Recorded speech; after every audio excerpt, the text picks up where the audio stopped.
ഡോക്ടർമാരും വേണ്ടത്ര ജീവനക്കാരുമില്ലാതെ കിടക്കുകയാണ് സംസ്ഥാനത്തെ പ്രാഥമികാരോഗ്യ കേന്ദ്രം മുതൽ ജില്ലാ ജനറൽ ആശുപത്രികൾ വരെ. മരുന്നുകൾ സൂക്ഷിച്ചിരിക്കുന്നത് കക്കൂസിനോട് ചേർന്ന മുറിയിൽ. ഇത് നെയ്യാറ്റിൻകര ജില്ലാ ആശുപത്രിയിലെ മാത്രം കാഴ്ചയുമല്ല.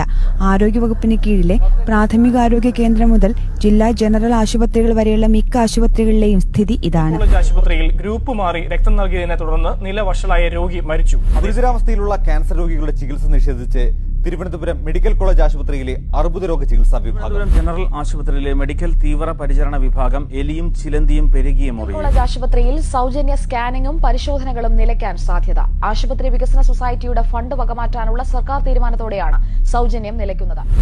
India's largest primary health center is set to be inaugurated in Kerala's Malappuram on Saturday. രാജ്യത്തെ മികച്ച പ്രാഥമിക ആരോഗ്യ കേന്ദ്രമായി ഈ ആശുപത്രിയെ തിരഞ്ഞെടുത്തിരുന്നു. കൂടുതൽ ജനകീയ പദ്ധതികളുമായി മുന്നോട്ട് പോവുകയാണ് സ്വകാര്യ ആശുപത്രികളെ വെല്ലുന്ന സൌകര്യങ്ങളുള്ള ഈ സർക്കാർ ആതുരാലയം. OP രജിസ്ട്രേഷൻ നടത്തിയാൽ ഇലക്ട്രോണിക് സംവിധാനത്തിൽ ടോക്കൺ കിട്ടും. പിന്നെ ശീതീകരിച്ച വിശ്രമമുറിയിൽ ഇരിക്കാം. ഡോക്ടറെ കാണുന്നതിന് മുമ്പായി പ്രാഥമിക ശാരീരിക പരിശോധനകൾ കമ്പ്യൂട്ടറിൽ രേഖപ്പെടുത്തും. ഫാർമസി, ആധുനിക ലാബോറട്ടറി, കിടത്തി ചികിത്സ, ടെലിമെഡിസിൻ തുടങ്ങിയവയൊക്കെ ഒന്നിനൊന്ന് മെച്ചമാണ്.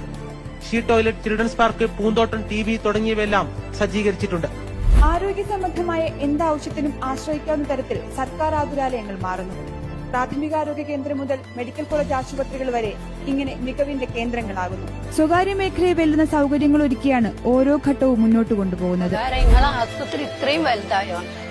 നിങ്ങൾ ഇത്രയും നല്ല ആശുപത്രിന്റെ മുറ്റത്താണല്ലോ താമസിക്കുന്നത്. നിങ്ങൾക്ക് ഇതിലും വലിയ സുഖം എന്താ കിട്ടാനുള്ളതെന്നൊക്കെയാ ചോദിച്ചത്.